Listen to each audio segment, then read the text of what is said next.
Shalom.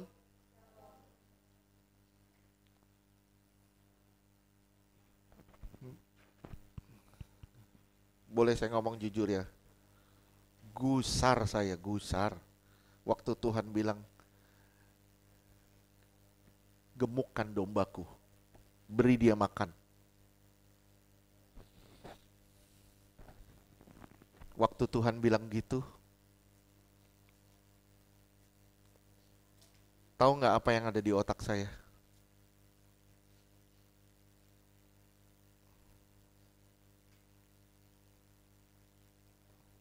Nggak bisa kita nggak bisa.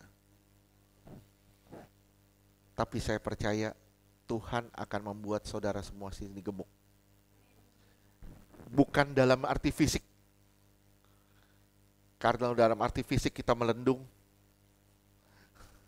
kita mengembang ke kiri, ke kanan, ke depan. Tapi dalam arti rohani kita semua gemuk rohani. Amin. Kita semua gemuk, kita semua sehat rohani, supaya kita semua jadi dupa yang harum di hadapan Tuhan dan kita hidup berkenan di hadapan Tuhan. Oke, saudaraku yang dikasihi Tuhan, hari ini kita akan belajar. Tema hari ini adalah Babel sepanjang masa. Babel sepanjang masa. Saya tanya sama saudara, memang judulnya saudara udah tahu pasti. Sadar nggak saudara? Babel itu bukan hanya di Kejadian, tapi sampai hari ini masih ada. Sadar nggak saudara? Banyak kita dibelenggu oleh Babel, tapi kita nggak sadar. Saya ulang sekali lagi, banyak dari kita dibelenggu oleh Babel, tapi kita nggak sadar.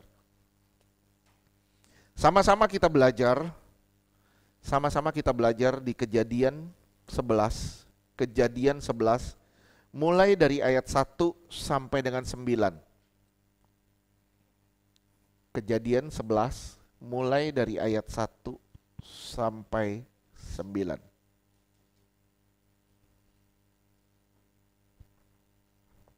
Waduh, udah gak kelihatan.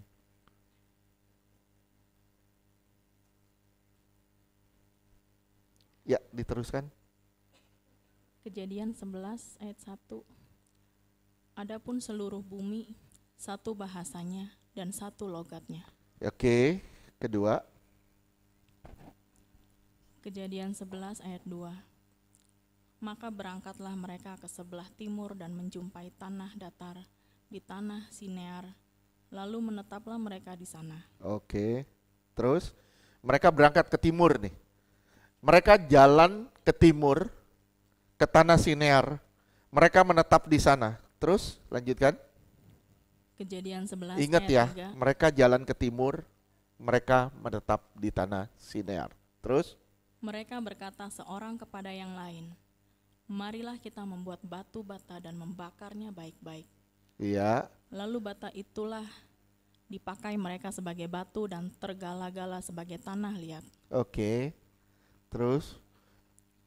Kejadian 11 ayat 4. Jadi mereka di zaman dulu sudah tahu cara membangun. Oke, terus? Juga kata mereka, marilah kita dirikan bagi kita sebuah kota dengan sebuah menara yang puncaknya sampai ke langit. Dan marilah kita cari nama, supaya kita jangan terserak ke seluruh bumi. Oke. Lihat ya. Kita buat menara yang puncaknya sampai ke langit. Terus? Kejadian 11 ayat 5. Lalu turunlah Tuhan untuk melihat kota dan menara yang didirikan oleh anak-anak manusia itu. Ya, berarti sudah berdiri nih. Menaranya sudah berdiri. Walaupun mungkin belum jadi, tapi sudah berdiri. Terus? Kejadian 11 ayat 6. Dan ia berfirman, mereka ini satu bangsa dengan satu bahasa untuk semuanya. Ini barulah permulaan usaha mereka.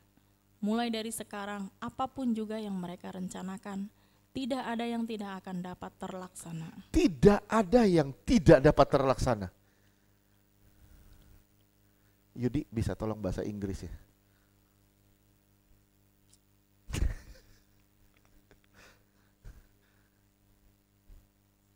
Oke. Lihat di sini dibilang, and now nothing will be restrained from them which they have imaged to do.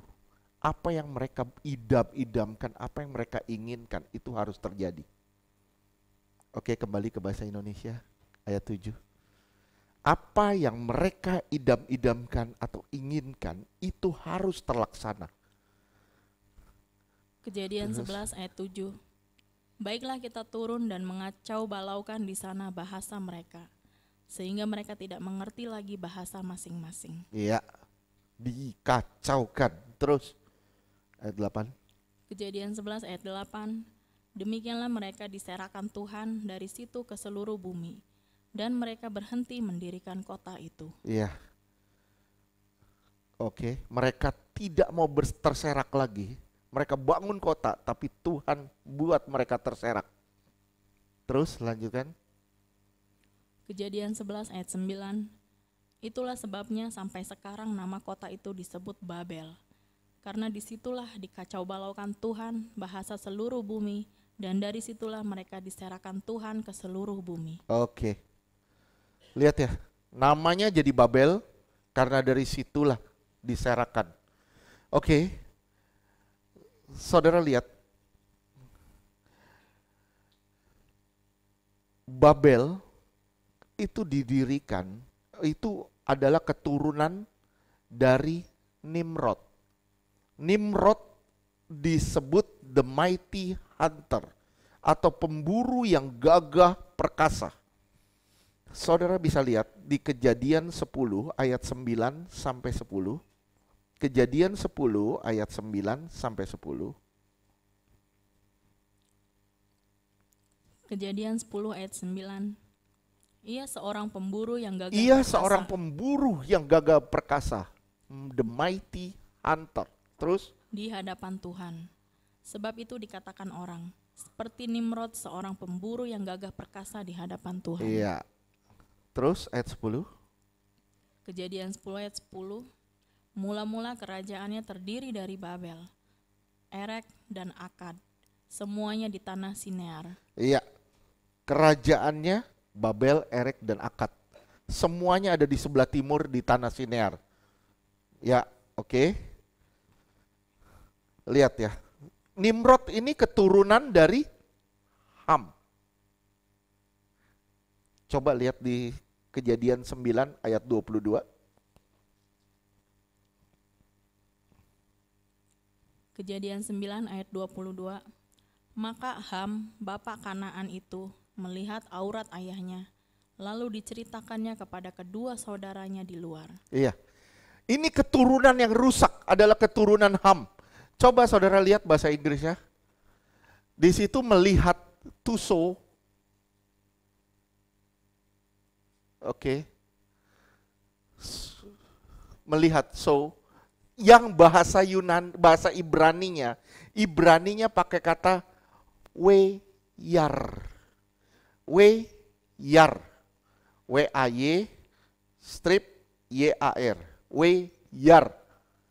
Artinya bukan to see, tapi to enjoy.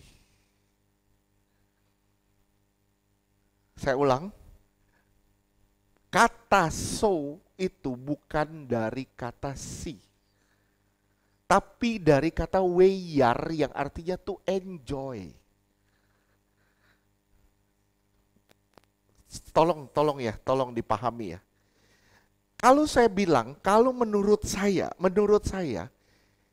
ini adalah kasus sodomi pertama. Di mana Ham bukan melihat aurat, tapi menikmati aurat bapaknya. Oleh sebab itu disebutkan dengan kata to enjoy. Dia menikmati ketelanjangan bapaknya.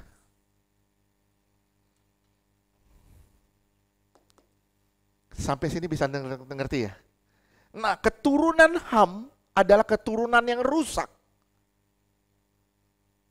Keturunan Ham itu jadi Nimrod. Nimrod keturunannya Babel. Sampai sini ngerti? Lihat ya, alasan Babel didirikan. Apa sih alasan Babel didirikan? Kan kita tanya jawab ya, nggak apa-apa ya. Apa sih alasan Babel didirikan? Kaleb. Kenapa? Kekuasaan, oke. Apalagi? Hah? Iya, betul. Itu dia jawabannya. Kalau saudara perhatiin, di Kejadian itu habis peristiwa Nuh, langsung keturunan Sem. Habis keturunan Sem, Ham Yafet, langsung Babel. Betul nggak? Nah, mereka nih habis kena banjir air bah. Mereka baru kena air bah. Mereka bilang, waduh kita harus cari jalan keluar supaya kalau ada air yang tinggi lagi, kita aman.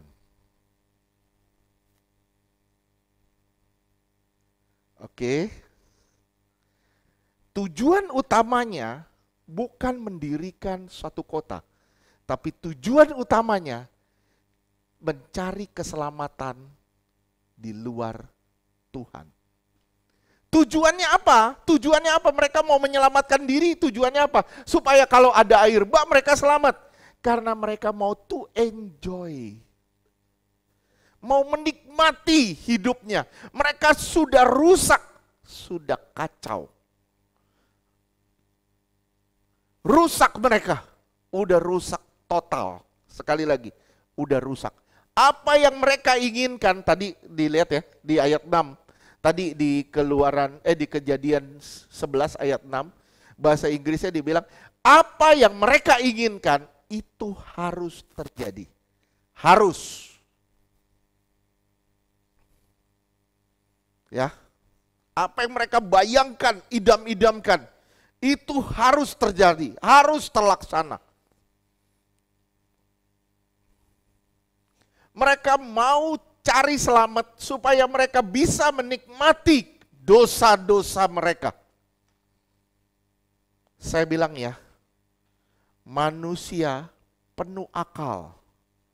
Mulai mengandalkan otaknya, inilah dosa.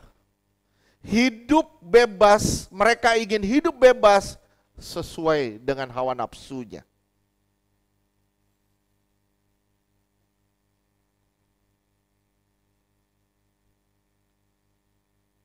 Mereka mencari keselamatan, berusaha mencari keselamatan dengan kekuatannya sendiri, dengan caranya sendiri, bukan dengan cara Tuhan. Roma 1 ayat 21 sampai 22.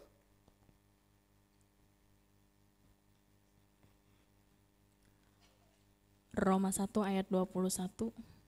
Sebab sekalipun mereka mengenal Allah, mereka tidak memuliakan Dia sebagai Allah atau mengucap syukur kepadanya. Sebaliknya pikiran mereka menjadi sia-sia dan hati mereka yang bodoh menjadi gelap. Ya. Lihat ya. Sekalipun mereka mengenal Allah, mereka tidak memuliakan Allah. Permasalahannya di mana saya ngomong gini? Permasalahannya di mana kita ngomong gini? Permasalahannya satu, yang paling mendasar, muliakan Allah dengan tubuh kita. Kita mengenal Allah, tapi dengan tubuh kita tidak memuliakan Allah. Kita sibuk dengan kepentingan-kepentingan kita, akhirnya kita lupa yang namanya memuliakan Allah dengan hidup kita. Ayat 22. Roma 1 ayat 22. Mereka berbuat seolah-olah mereka penuh hikmat, tetapi mereka telah menjadi bodoh. Kelihatannya mereka penuh hikmat ya. Kenapa? Karena mereka andalin otak. Banyak orang Kristen hari ini ngandelin otaknya.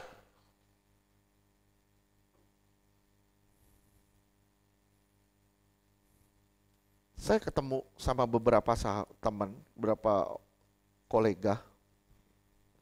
Mereka bilang gini, oke, kalau kamu nggak ada uang untuk gereja, untuk sewa gedung atau apapun, dibilang apa?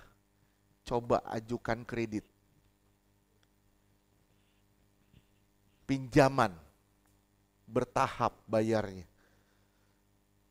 Saya bilang, ini orang mulai mengajak kita mengandalkan kekuatan pikiran. Yang sebenarnya tidak ada satupun kekuatan di otak kita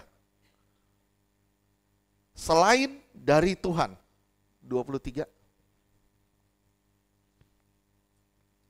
Roma 1 ayat 23. Mereka menggantikan kemuliaan Allah yang tidak fana dengan gambaran yang mirip dengan manusia yang fana, burung-burung, binatang-binatang yang berkaki 4 atau binatang-binatang yang menjalar. Kita nggak menyembah yang begini, kita nggak menyembah yang begini.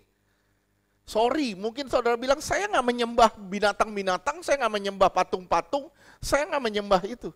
Tapi cukup saudara menyembah diri saudara sendiri. Cukup saudara mendewakan diri saudara sendiri sebagai Tuhan.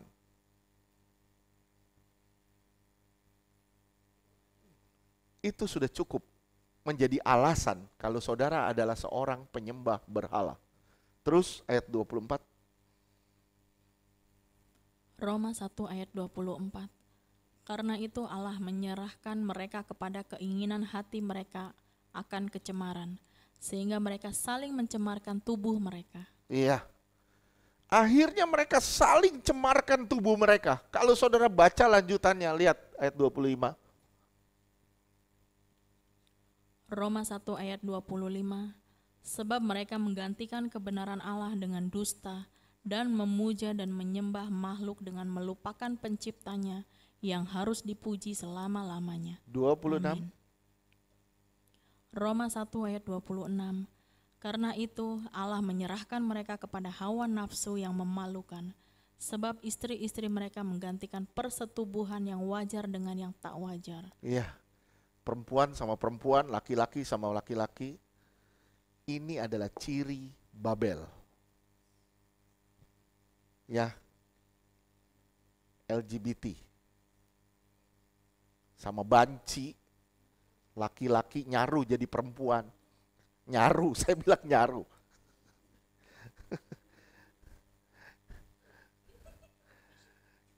Gak jelas. Tuhan menciptakan manusia jelas. Adam, Hawa. Jelas.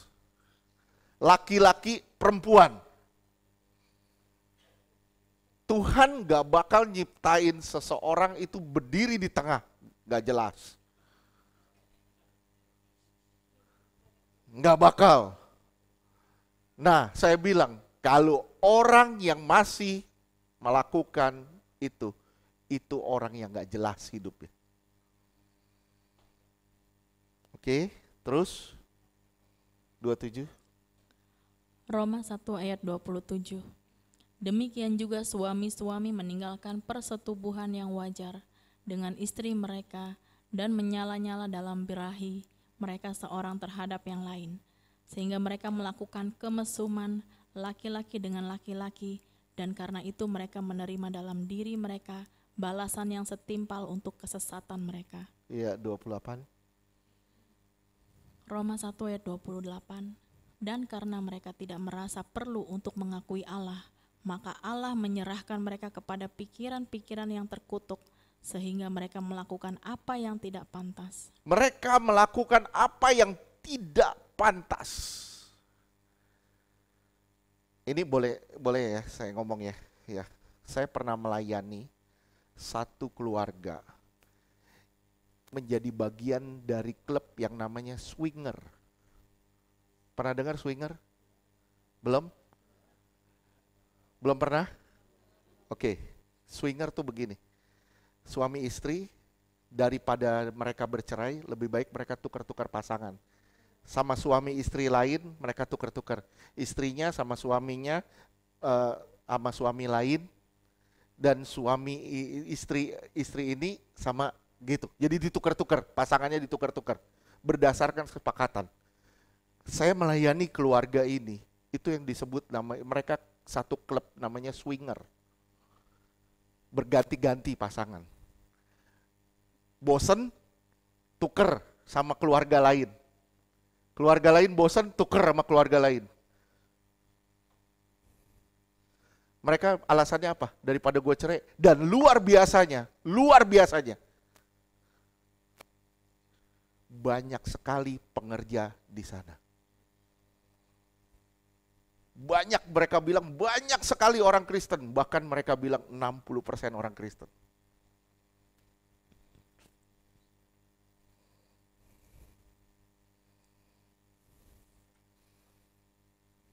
Saya berani ngomong gini kenapa? Karena saya ketemu langsung dengan orang yang melakukan itu.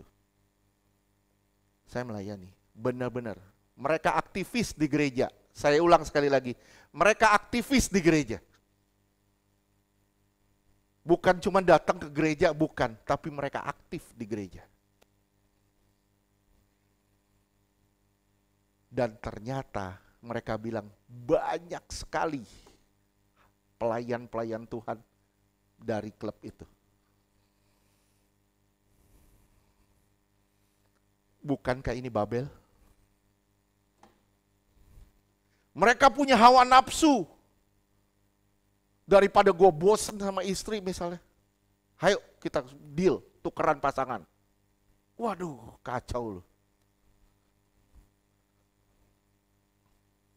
Saudara pikir ini di Indonesia? Bukan cuma di Indonesia, mulainya dari luar negeri. Tapi lari ke Indonesia itu ternyata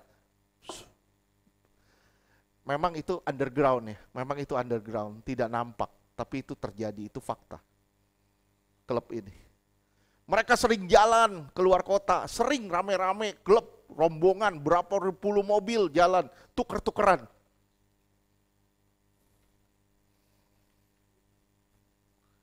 Fakta. Saya bilang ya sama saudara ya, Babel adalah keturunan yang rusak.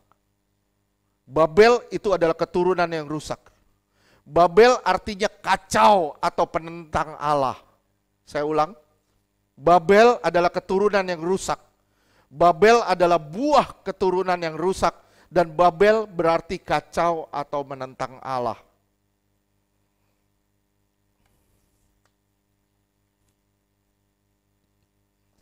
Sekarang kita sama-sama belajar, Babel itu melambangkan apa? Babel yang pertama, Babel melambangkan pemberontakan terhadap Allah. Tujuannya apa?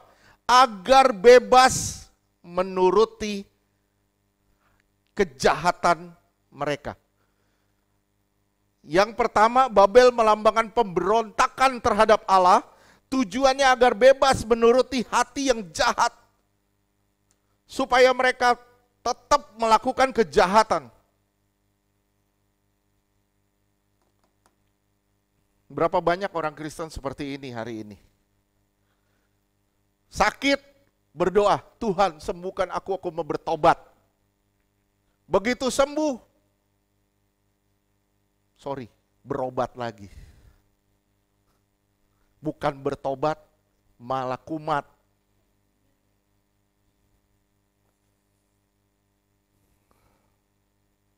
Saya bilang,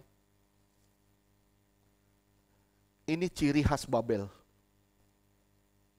Lambang pemberontakan, bebasin menurut hati mereka. Ingat ya, saudara simak baik-baik. Tuhan melawan kejahatan mereka dan membuat mereka jadi kacau. Sadar gak saudara, kalau saudara berbuat jahat, Tuhan melawan kejahatan itu dan membuat saudara kacau balau. Saya ulang sekali lagi. Tuhan melawan kejahatan mereka dan membuat mereka jadi kacau balau. Nah, kalau kita tetap melakukan kejahatan dan mempertahankan kejahatan, sadar gak saudara, saudara sedang membuat diri saudara sendiri kacau.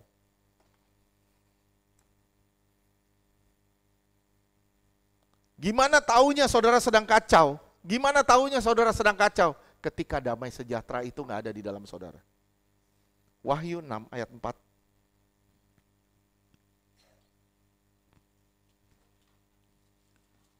Wahyu 6 ayat 4. Dan majulah seekor kuda lain. seekor kuda merah padam dan orang yang menungganginya dikaruniakan kuasa untuk mengambil damai sejahtera dari atas bumi, sehingga mereka saling membunuh dan kepadanya dikaruniakan sebilah pedang yang besar. Iya, dikaruniakan kuasa untuk mengambil damai sejahtera.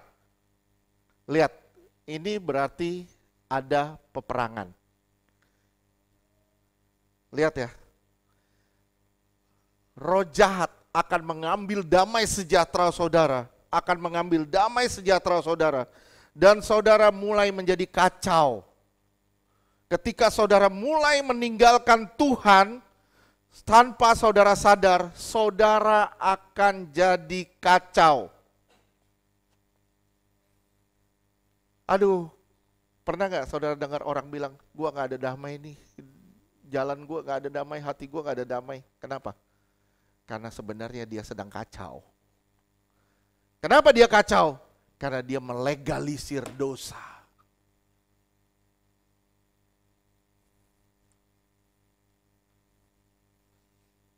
Yang pertama, Babel adalah lambang pemberontakan agar bebas menuruti hawa nafsu. Yang kedua,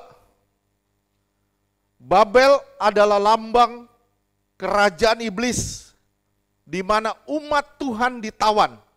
Yang kedua, Babel adalah lambang kerajaan iblis, di mana umat Tuhan ditawan.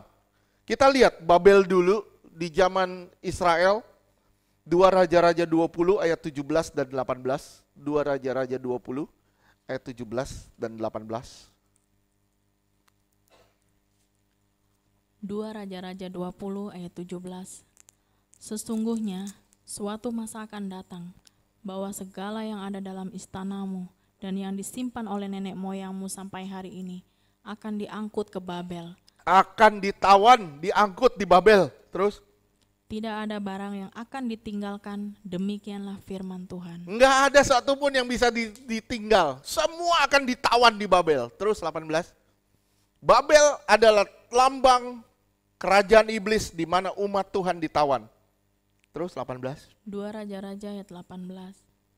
Dan dari keturunanmu yang akan kau peroleh, akan diambil orang untuk menjadi sida-sida di istana Raja Babel. Ya, keturunanmu akan dijadikan sida-sida di istana Raja Babel. Sida-sida itu seperti apa sih? Ada yang tahu enggak? Mungkin dayang-dayang. Kalau laki-laki gimana? Kalau laki-laki melayang-melayang. Melambai. Jadi gini, sida-sida ini seperti ini ya. Jadi orang-orang yang melayani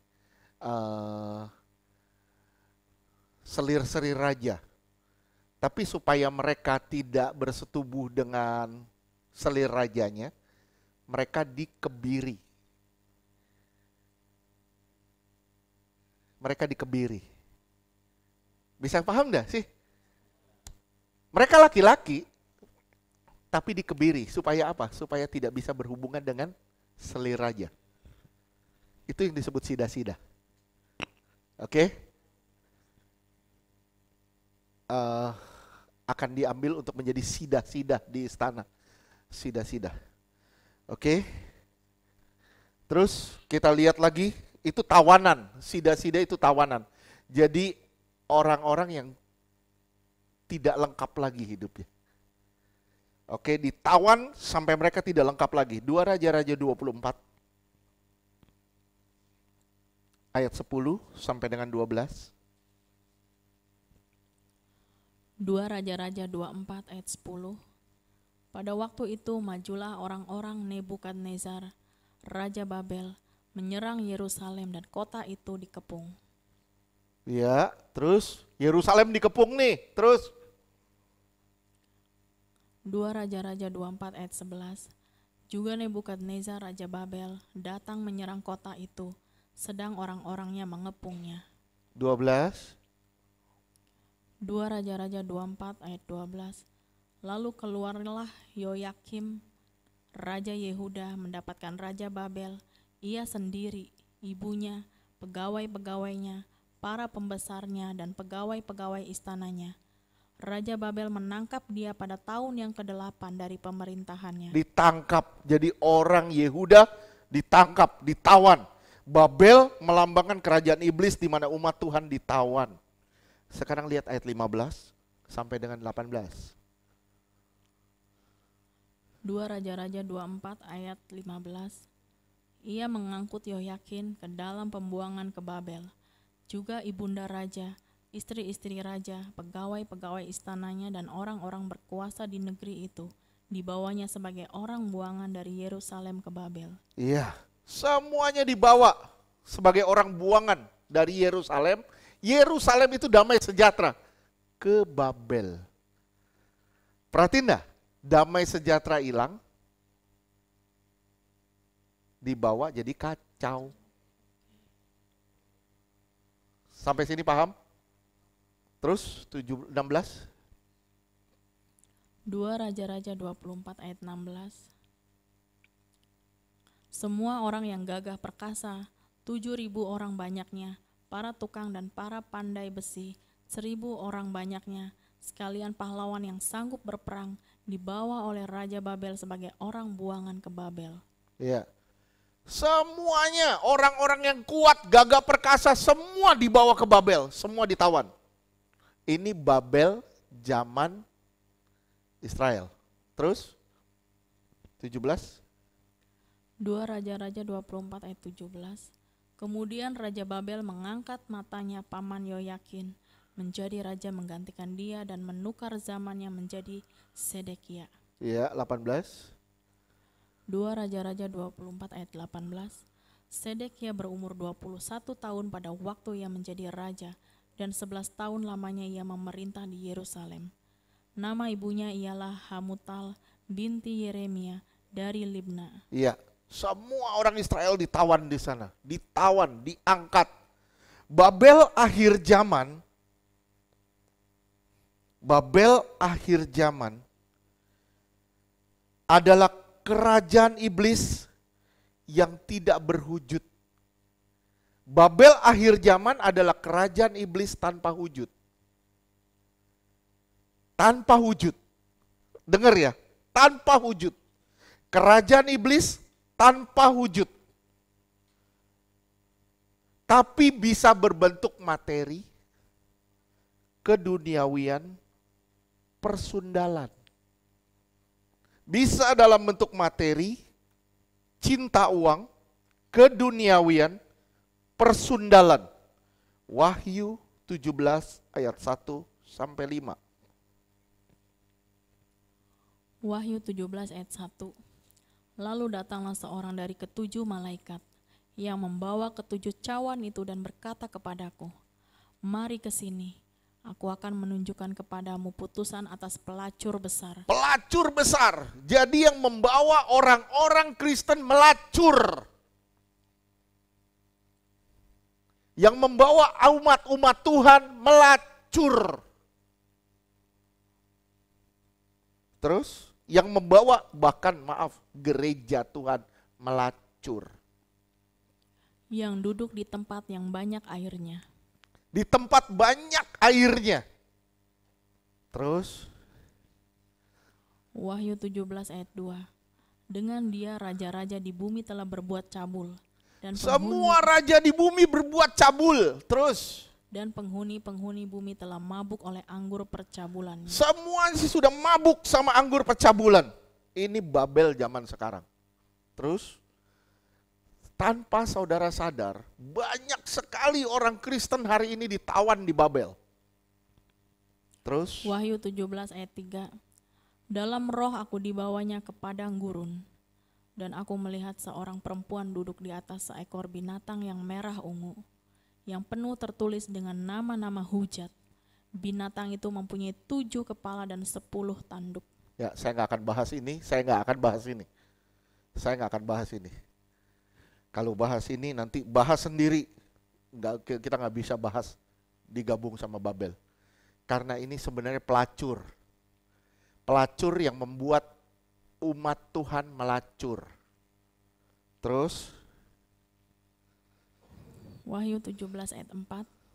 Dan perempuan itu memakai kain ungu dan kain kirmizi yang dihiasi dengan emas, permata dan mutiara, dan di tangannya ada suatu cawan emas penuh dengan segala kekejian dan kenajisan percabulannya. Lihat, lihat ya. Banyak, kaya banget deh. Kaya banget. Terus lanjutkan ayat 5. Wahyu 17 ayat 5. Dan pada dahinya tertulis suatu nama, suatu rahasia, Babel besar, ibu dari wanita-wanita pelacur dan dari kekejian bumi. Oke. Sekarang lihat. Akar dari segala kejahatan apa? Cinta uang. Karena cinta uang, orang bisa melacur. Karena cinta uang, orang bisa berdosa. Lihat ya. Bentuknya apa? Bentuknya apa? Bentuknya dalam bentuk keuangan dunia. Dia kontrol keuangan dunia. Sekarang saya tanya sama saudara, saya pernah ngomong sama saudara, Indonesia punya utang. Punya? Indonesia butuh dana untuk dana COVID dan sebagainya. Minjem sama siapa? Sama siapa? Bank Dunia, IMF, ya. Mereka duitnya dari mana? Dari mana? Dari globalis. Duitnya dari mana? Nah, begitu saya bilang ya, globalis itu no border. Nggak ada bordernya. Nggak ada batas wilayahnya. Dia bisa masuk ke semuanya. Bisa masuk ke semua negara. Dan itu fakta. Mereka punya kekuatan dana yang tidak terhingga. Kekuatan dana mereka tidak terhingga. Sekarang waktu tahun 2019, kalau nggak salah IMF atau World Bank pernah ngomong gini, itu 2019 sebelum COVID mulai, sebelum COVID. Di bulan Oktober, saya ingat banget di bulan Oktober, IMF atau World Bank bilang gini, tidak ada pinjaman untuk negara-negara, selesai, nggak ada uang. Saya langsung nyambung, begitu lockdown, di Cina mulai lockdown, di semua negara mulai lockdown, mulai cari pinjaman. Mereka tutup dulu berangkasnya, karena mereka sudah rancang akan terjadi ini. Semuanya sudah dirancang, dan begitu lockdown, semua negara minjem uang. Semua. Beli vaksin, beli ini. Semua negara minjem uang. Sama siapa? Globalis.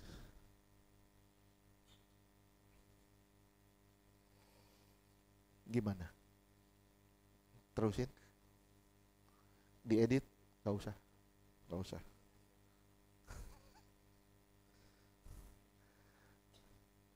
Ya, ini fakta. Mereka mengendalikan keuangan dunia. Mereka pegang kekuatan dunia, uang. Dan ini membuat orang melacur.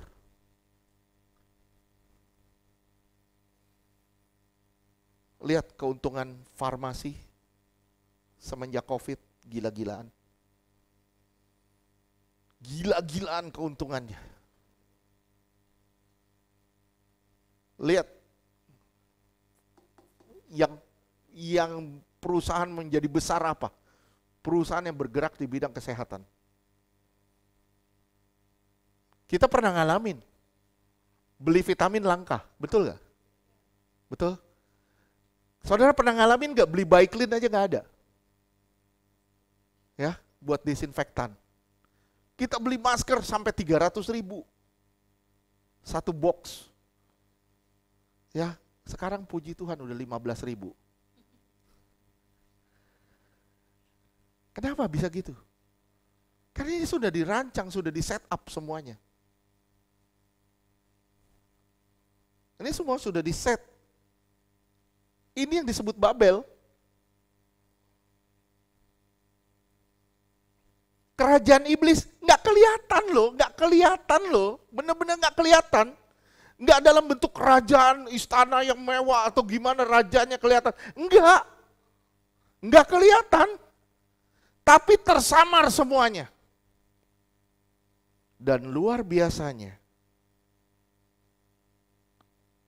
membuat orang-orang bersundal dengan dia. Membuat orang-orang bersundal dengan dia. Saya bilang ya, orang Kristen yang takluk pada Babel adalah orang Kristen yang bersundal dengan Babel. Saudara mungkin, waduh saya nggak takluk sama Babel. Salah satu produk Babel yang saya kenal, namanya handphone.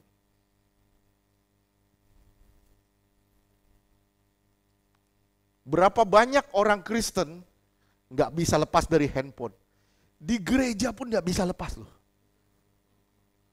Kenapa? Saya bilang, lu udah takluk sama Babel. Boleh saya ngomong ya? Sorry, maaf semuanya, maaf. Lu takluk sama Babel. Kenapa? Lu sudah melacur. Kenapa saya bilang melacur? Waktu yang kita harus habiskan bersama Tuhan, kita habiskan bersama TikTok. Waktu yang kita harus habiskan bersama Tuhan, kita habiskan bersama drakor. Sorry, maaf saya bilang, maaf. Buka telinga semuanya. Lu takluk sama Babel gitu.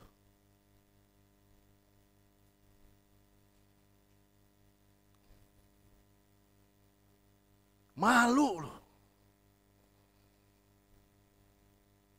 Orang Kristen yang bersundal adalah orang Kristen yang takluk dengan Babel. Sekali lagi, orang Kristen yang bersundal adalah orang Kristen yang takluk dengan Babel. Ditawan, diikat. Ditawan, diikat. Nggak tahu mau dibawa kemana. Nih ya, misalnya. Saya lapo misalnya, lapo nih. Saya punya usaha lapo. Saya tangkep dogi, saya ikat. Kalau dia nggak menggeliat, dia akan dibawa ke pembantaian. Betul nggak sih? Betul nggak? Kalau anjing ini nggak berontak, anjing ini pasti dibawa ke pembantaian. Oke? Jadi sop, jadi saksang, jadi apa-apa, macam-macam. Ya, jadi santapan. Oke? Jadi santapan berkolesterol tinggi. Kalau dia nggak menggeliat, saya bilang sama saudara, kalau saudara nggak menggeliat hari ini, bilang, Tuhan saya nggak mau terikat dengan Babel ini, saya mau lepasin Babel ini. Tuhan tolong saya. Kalau saudara nggak menggeliat begitu, saudara tidak sadar, maaf ya, saudara nggak sadar, saudara lagi dibawa ke pembantaian. Nggak sadar kita. Kalau orang bilang, mau dibawa kemana hubungan kita?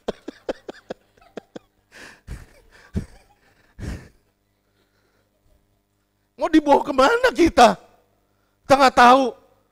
Kenapa? Kita sudah terikat banget sama yang begituan. Sadar nggak sih saudara? Setiap kali saudara buka, itu duit jalan. Saya ulang sekali lagi. Setiap kali saudara buka TikTok, buka Instagram, buka apa, itu main duit semua. Betul nggak sih? Betul nggak? Kuota namanya. Saudara nggak sadar itu. Kita pikir, wah tenang aja, gue dapat wifi dari Iktus.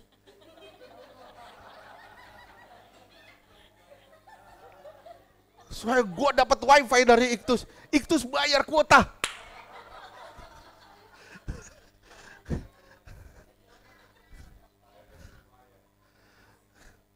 Sayang, kita belum bayar, nggak apa-apa. Jadi nggak ada yang pakai wifi di sini. Banyak orang nggak sadar. Nih, saya ulang ya sekali lagi. Nih produk Babel nih. Buktinya apa? Orang ketinggalan Alkitab bilang, terima kasih, biar jadi berkat buat orang. Orang ketinggalan HP, gua kejar kemana aja.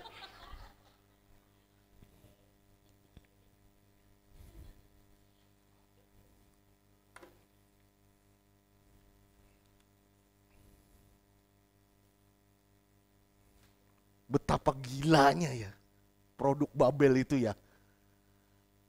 Ya, saya minta nih semua sadar ya. Sadar ya. You jangan habiskan waktu di situ, habiskan waktu di Tuhan. Ya. Saya udah pernah ngomong sama saudara nih, Saudara berdoa berapa jam sehari? Gak ada yang berani ngomong kan? Berapa jam saudara diam di dalam hadirat Tuhan? Berapa jam saudara tidur? Berapa jam saudara tidur? 8 jam, puji Tuhan. Berarti 30% saudara pakai buat tidur. Berapa jam saudara makan? Wah, nggak sampai 1 jam, setengah jam, 1 jam lah, 1 jam. Berapa jam saudara ngobrol sama teman-teman? Wah, berapa jam saudara habiskan bersama Tuhan? Saudara lihat di situ, begitu saudara breakdown, saudara akan kaget ngelihat betapa minimnya waktu saudara sama Tuhan. Sorry, sekali lagi saya bilang, betapa minim waktumu sama Tuhan.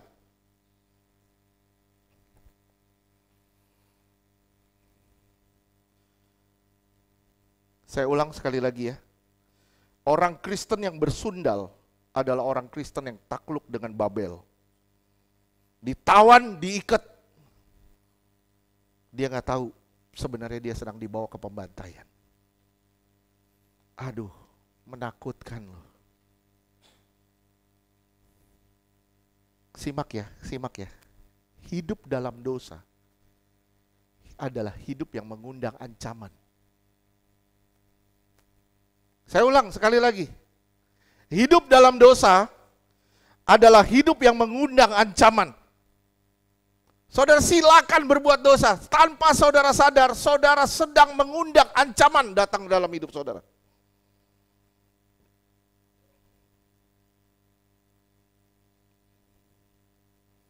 Bahaya enggak? Kita gampang banget kecewa sama keadaan, gampang banget kecewa sama Tuhan, kita undur dari Tuhan. Begitu kita undur dari Tuhan, kita mulai kacau. Kita mulai dibelenggu sama kuasa kegelapan. Kita mulai dibelenggu sama iblis. Kita bilang, Tuhan gak kasih saya apa yang saya minta. Sadar gak saudara? Sadar gak saudara? Tuhan mengasihi saudara bukan dengan memberi apa yang saudara inginkan. Tuhan mengasihi saudara bukan dengan memberi apa yang saudara inginkan. Tapi Tuhan mengasihi saudara dengan cara mengubah saudara menjadi seperti yang dia inginkan. Tuhan sayang saudara. Tuhan mau mengubah saudara sampai saudara menjadi seperti yang dia mau. Bukan mendapat apa yang kita mau.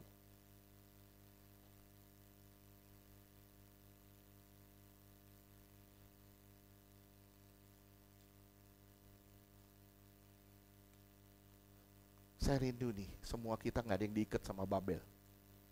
Amin. Amin. Mungkin kalau kita semua udah dewasa ya, dewasa rohaninya. Kita silakan taruh HP di depan semua. Gak ada yang mau masuk ke dalam.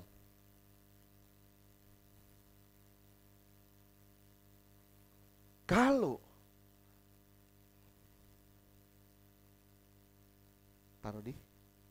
taruh di mimbar. Ntar ketuker, saya punya sama iPhone 13.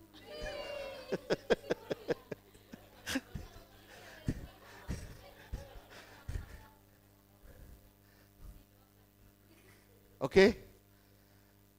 Mungkin kalau kita semua sudah dewasa, kita sudah bisa sampai ke tahap itu. Alangkah baiknya kalau kita tahu diri. Begitu masuk, gak usah pegang handphone. Tahu diri deh. Ya. Daripada kita pakai satgas, lebih baik kita pakai malaikat. Lebih baik ditangkap satgas daripada ditangkap malaikat.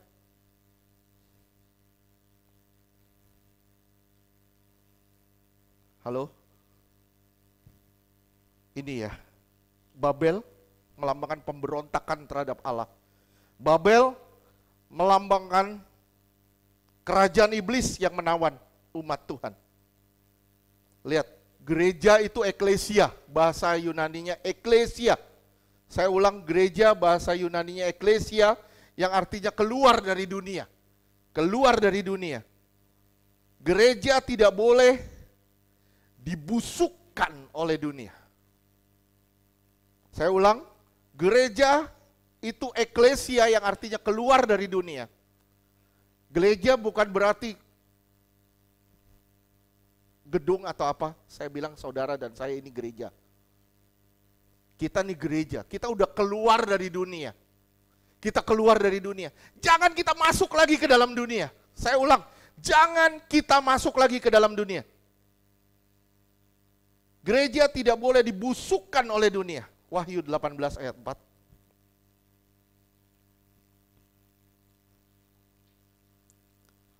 Wahyu 18 ayat 4. Lalu aku mendengar suara lain dari sorga berkata, "Pergilah kamu, hai umatku, pergilah daripadanya supaya kamu jangan mengambil bagian dalam dosa-dosanya, dan supaya kamu jangan turut ditimpa malapetaka-malapetakanya." Pergi dari Babel, pergi dari Babel. Jangan mau diikat sama Babel. Pergi dari situ. Jangan ambil dosa-dosanya. Sampai sini ngerti enggak? Yeremia 51 ayat 6.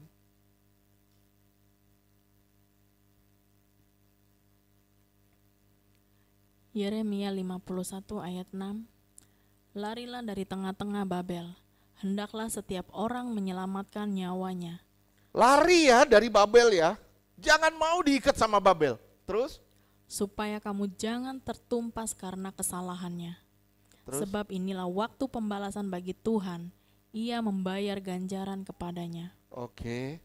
Lihat, Tuhan akan membayar ganjarannya. Lihat, Yesaya 48 ayat 20.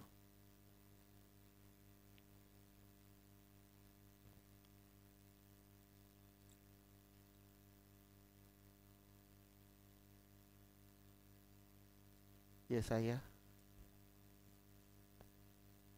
Enggak ada? 20.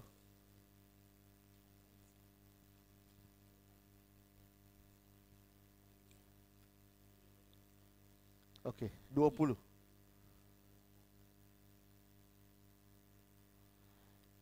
Yesaya 48 ayat 20. Keluarlah dari Babel, larilah dari Kasdim. Beritahukanlah dengan suara sorak-sorai dan kabarkanlah hal ini. Siarkanlah itu sampai ke ujung bumi. Katakanlah, Tuhan telah menebus Yakub hambanya. Oke. Lihat, gereja adalah eklesia keluar dari dunia. Gereja tidak boleh dibusukkan oleh dunia. Keluar dari Babel. Simak ya, Babel berusaha tarik gereja secara utuh.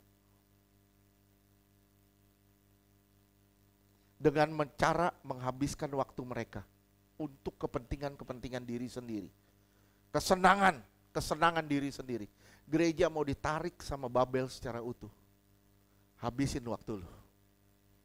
Habisin waktu lu untuk kepentinganmu. Habisin waktumu untuk kesenanganmu. Habisin semuanya. Sampai kita gak punya hasrat lagi sama Tuhan. Saya ulang, sampai saudara gak punya hasrat lagi sama Tuhan. Babel lagi tarik orang-orang Kristen secara utuh. Saya rindu kita semua menyadari ini. Jangan lagi hidup untuk kesenangan diri sendiri. Babel berusaha tarik gereja secara utuh. Gereja tidak boleh santai. Saya ulang, saudara dan saya sebagai gereja tidak boleh santai. Gereja harus bangkit. Kalau gereja santai, gereja ditarik, gampang ditarik mentah-mentah. Saudara gak bangun hubungan sama Tuhan, gak bangun hubungan sama Tuhan. Sadar gak? Satu hari aja saudara gak bangun hubungan sama Tuhan, gampang sekali damai sejahteramu hilang. Ya, Gampang sekali damai sejahteramu hilang. Saya banyak orang ngomong begini, aduh Pak saya nggak doa, gampang sekali saya dipancing marah, gampang sekali begini, gampang sekali ini, gampang sekali. Iya, kenapa? Kamu nggak bangun hubungan sama Tuhan, damai sejahteramu hilang. Jadi kacau. Kenapa? Begitu damai sejahtera hilang yang masuk kacau. Begitu udah kacau, udah males lah mungkin apa-apa. Udah kecewa sama semuanya.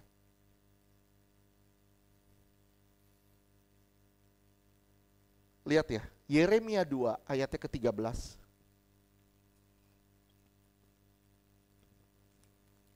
Yeremia 2 ayat 13. Sebab 2 kali umatku berbuat jahat, mereka meninggalkan aku, sumber air yang hidup. Lihat ya, lihat.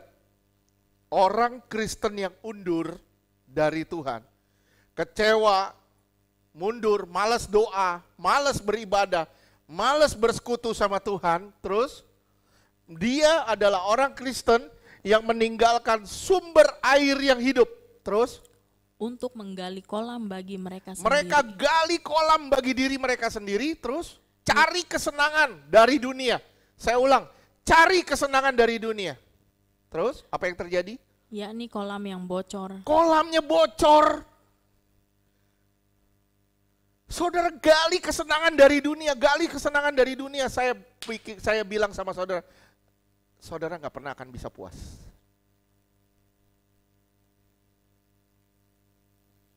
Orang bilang gini, kalau gue punya duit banyak, gue senang. Begitu udah punya duit banyak, nggak bakal bisa senang. Kenapa? Datang sakit. Begitu punya duit banyak, datang masalah ini, datang masalah itu. Duit tidak bisa menyelesaikan masalah. Allah yang bisa menyelesaikan masalah. Gimana caranya tetap ada damai sejahtera di dalam kita? Gimana caranya? Bangun hubungan dengan Tuhan. Bangun hubungan dengan Tuhan, jangan gali kolam bocor. Ardi punya kolam di rumah ya, kolam ikan mujair. Bayangin Di, kalau kolammu bocor Di. Kalau kolammu bocor, ikannya hidup gak? Mati ya. Nah itu orang Kristen yang mundur dari Tuhan, yang kecewa sama keadaan. Orang Kristen seperti itu kolamnya bocor. Gak dapat apa-apa. Orang Kristen yang mundur dari Tuhan adalah orang Kristen yang mati. Kolam isinya apa Di? Air kan? Air, isinya air di dalam kolam. Air itu melambangkan roh Allah. Kalau kolam bocor berarti udah gak ada roh Allah di dalam saudara. Udah gak ada roh Allah di dalam saudara kalau kolammu bocor. Oke, sampai sini jelas? Jelas? Gimana caranya saudara punya damai sejahtera setiap hari? Waduh Pak, saya diganggu ini, gini. Bodoh amat. Lu bangun hubungan sama Tuhan, lu cari damai sejahtera itu. Ini Pak, si ini ganggu saya, si ini musik saya, si ini begini. Saya cuma bilang, lu udah punya hubungan sama Tuhan, lu akan komplain sama banyak hal. Gampang kan? Kita nggak punya hubungan sama Tuhan, kita akan komplain. Rizka begini, bajunya kotak-kotak aneh. Bu Wati begini, si Bu Esther begini. Kalau saya nggak punya hubungan sama Tuhan, saya akan ngelihat kekurangan orang. Kita belajar ngelihat apa yang baik. Gimana caranya? Bangunlah hubungan dengan Tuhan. Kalau kita bisa bangun hubungan dengan Tuhan, nggak kacau hidup kita. Bener, nggak kacau. Sampai sini ngerti tidak? Yang ketiga, Babel melambangkan tempat berhala. Sekarang apa berhala kita sih? Kita mungkin bilang, saya nggak punya berhala, saya nggak nyembah berhala, saya nggak nyembah patung-patung, nggak nyembah apa. Kadang kita bisa memberhalakan keluarga kita. Kita bisa memberhalakan, kita bisa memberhalakan masalah kita. Kita bisa nangis sama masalah kita nggak pernah nangis di hadapan Tuhan.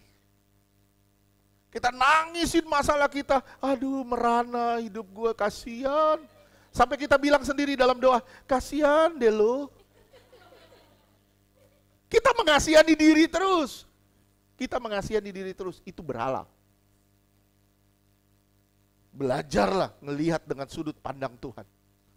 Terkadang Tuhan bawa kita ke tempat tinggi supaya kita bisa melihat seperti yang Tuhan lihat. Kadangkala Tuhan membawa kita ke lembah supaya kita gak bisa ngelihat apa-apa. Tapi kita berjalan bersama dengan Allah yang tidak tampak. Iman itu harus diuji. Ih, ngomong gampang. Kelewatinya, aduh. Tapi kita nggak bisa ngelak dari ujian.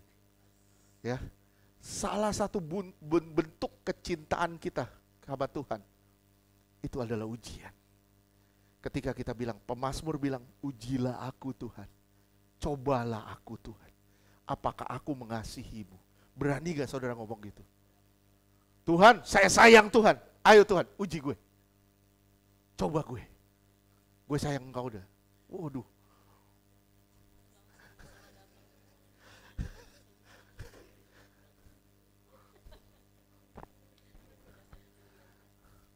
Pemazmur aja berani loh. Belum zaman kasih karunia, masih zaman Taurat dia berani ngomong gitu. Kita zaman kasih karunia, kita gak bisa mengasihi Tuhan. Ampun dah.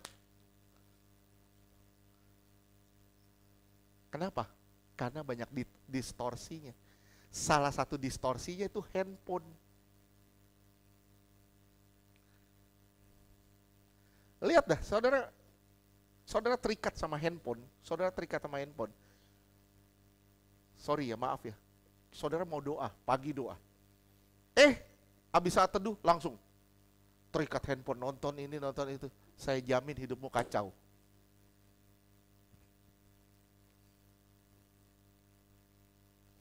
Amin. Amin. Yang keras dong.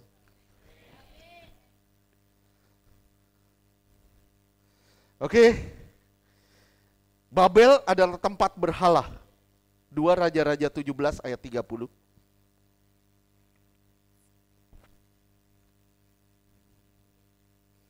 Sorry, sebelumnya kita skip dulu sedikit ya. Apa yang membedakan seorang anak Tuhan dengan anak dunia? Apa bedanya? Ikna, apa beda anak Tuhan sama anak dunia? Wis, kita jauh lebih cerdas, kita diberi kepandaian di atas rata-rata katanya. Iya, oke. Licin ya, kayak belut ya. Oke, apa bedanya sama anak Tuhan?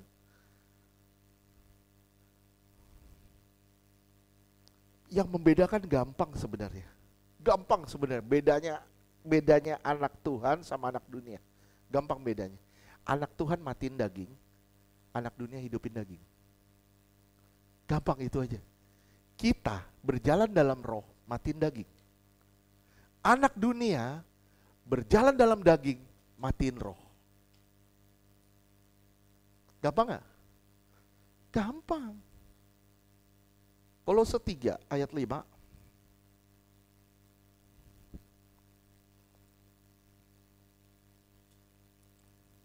Kolose 3 ayat 5. Karena itu matikanlah dalam dirimu segala sesuatu yang duniawi, yaitu percabulan, kenajisan, hawa nafsu, nafsu jahat, dan juga keserakahan, yang sama dengan penyembahan berhala. Lihat, semua yang duniawi itu sebenarnya sama dengan penyembahan berhala. Ulang sekali lagi, semua yang duniawi sama dengan penyembahan berhala. Kita berhala gak? Menyembah berhala gak? Enggak, kita masih duniawi gak? Dikit. Oke. Anak kegelapan itu mensuplai daging. Filipi 3 ayat 19.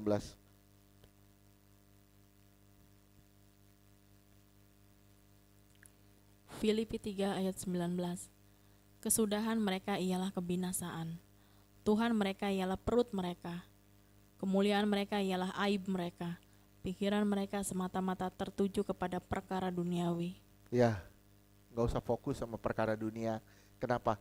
Kita nih cuman perantau di sini. Saya ulang, saudara dan saya ini perantau di dunia. Tempat kita bukan di sini, tempat kita di sana nanti. Di kekekalan, bukan di sini. Oke?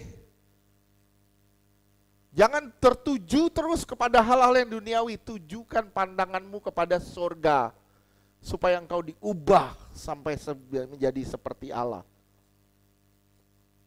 Lihat ya, di Filipi 3 ayat 19 ini disebut man of sin. Coba lihat deh di bahasa Inggris ya. Saya lupa di terjemahan King James, New King James.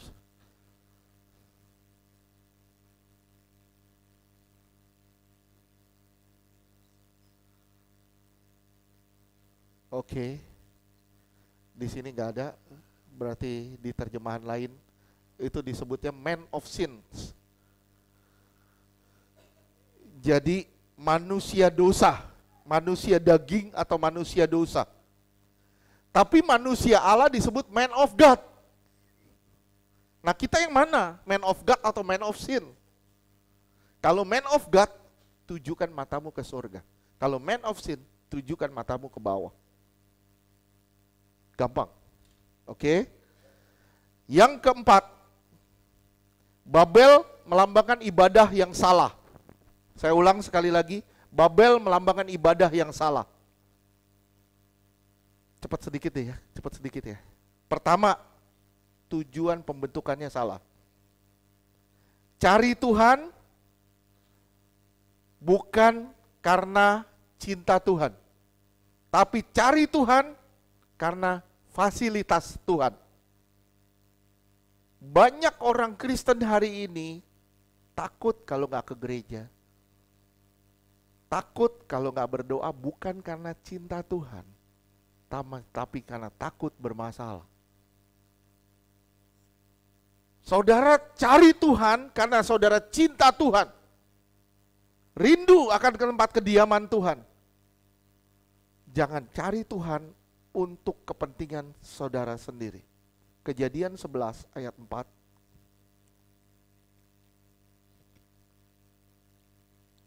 Kejadian 11 ayat 4. Juga kata mereka, marilah kita dirikan bagi kita sebuah kota dengan sebuah menara yang puncaknya sampai ke langit. Supaya kalau ada banjir, gue selamat. Tujuan pendiriannya salah. Ibadah yang salah adalah ibadah yang tujuannya salah. Buat kepentingan diri sendiri, bukan untuk kepentingan sorga. Oke? Yang berikutnya, dari lambang Babel adalah ibadah yang salah. Yang kedua adalah arahnya salah. Arah dari Babel itu salah. Kejadian 11 ayatnya kedua. Kejadian 11 ayat 2. Maka berangkatlah mereka ke sebelah timur dan menjumpai tanah datar di tanah Sinear. Lalu menetaplah mereka di sana. Kenapa saya bilang arahnya salah? Saudara perhatikan ya, simak baik-baik. Waktu orang Israel disuruh mendirikan kemah suci, pintu kemah itu harus hadap ke timur. Jadi masuk mereka dari timur menuju ke barat. Tapi ini mereka mendirikannya di sebelah timur. Saudara perhatiin ya, orang Majus dari mana? Dari kemana? Ke barat. Majus dari timur ke barat. Menjumpai Tuhan di sebelah barat. Dari gelap menuju ke terang. Mereka dari terang menuju ke gelap. Arahnya salah. Kejadian 3 ayat 24.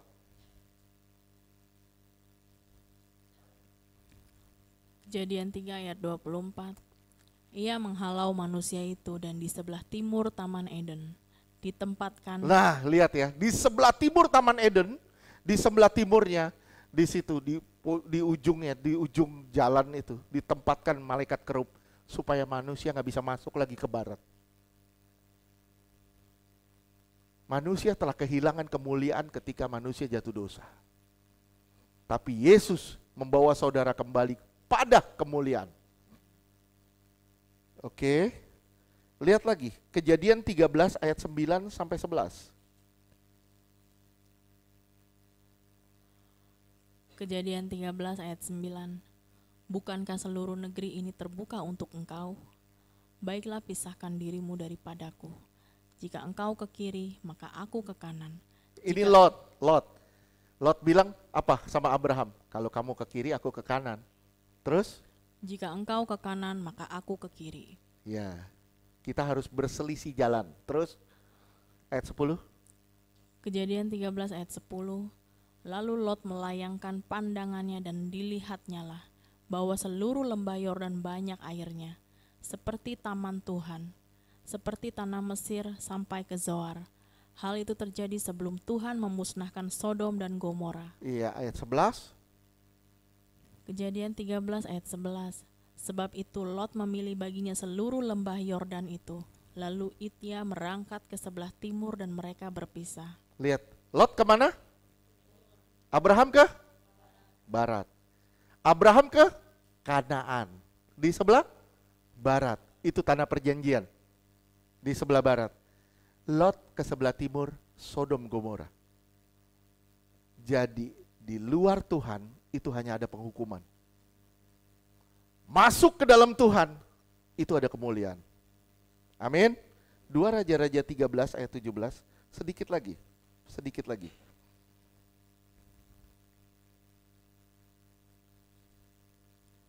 2 Raja-Raja 17 ayat 13. Tuhan telah memperingatkan kepada orang Israel dan kepada orang Yehuda dengan perantaraan semua nabi dan semua tukang tilik. Berbaliklah kamu daripada jalan-jalanmu yang jahat itu. Berbalik ya dari jalanmu yang jahat ya. Terus? Dan tetaplah ikuti segala perintah dan Ikuti semua perintah Tuhan, saudara akan jalan menuju ke barat. Dari kegelapan kepada kemuliaan. Terus? dan ketetapanku, sesuai dengan segala undang-undang yang telah kuperintahkan kepada nenek moyangmu dan yang telah kusampaikan kepada mereka dengan perantaran hamba-hambaku para nabi. Iya. Terus 2 Raja-Raja 4 ayat 30. 2 Raja-Raja 4 ayat 30. Tetapi berkatalah ibu anak itu, demi Tuhan yang hidup dan demi hidupmu sendiri, sesungguhnya aku tidak akan meninggalkan engkau. Lalu bangunlah Elisa dan berjalan. 1 Raja-Raja 4 ayat 30.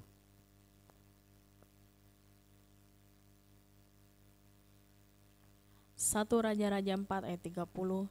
Sehingga hikmat Salomo melebihi hikmat segala bani timur dan melebihi segala. Semua bani timur itu tidak bisa menyaingi hikmat Salomo. Kalau saudara berjalan ke barat, saya yakin saudara akan dijadikan Tuhan punya kepandaian di atas rata-rata. Di atas rata-rata. Saudara punya hikmat itu di atas rata-rata. Oke, sampai sini ngerti? Ini yang punya anak ya, Saudara sebagai orang tua, saudara cari Tuhan benar-benar, dekat sama Tuhan benar-benar. Lihat, anakmu itu pinter-pinter luar biasa. Anakmu itu dipakai Tuhan luar biasa. Benar. Cari Tuhan aja orang tua. Orang tua cari Tuhan aja. Loh Pak, kalau orang tua cari Tuhan kapan cari duitnya? Orang tua cari Tuhan. Kalau saudara cari Tuhan, saudara akan giat cari duit. Buat hidupin keluarga. Oke? Terus lanjutkan. Yang berikutnya, arahnya salah. Arahnya salah udah ngerti? Udah? Tujuannya salah udah ngerti? Sekarang materinya salah. Bahan bakunya salah. Materinya salah. Kejadian 11 ayat ketiga.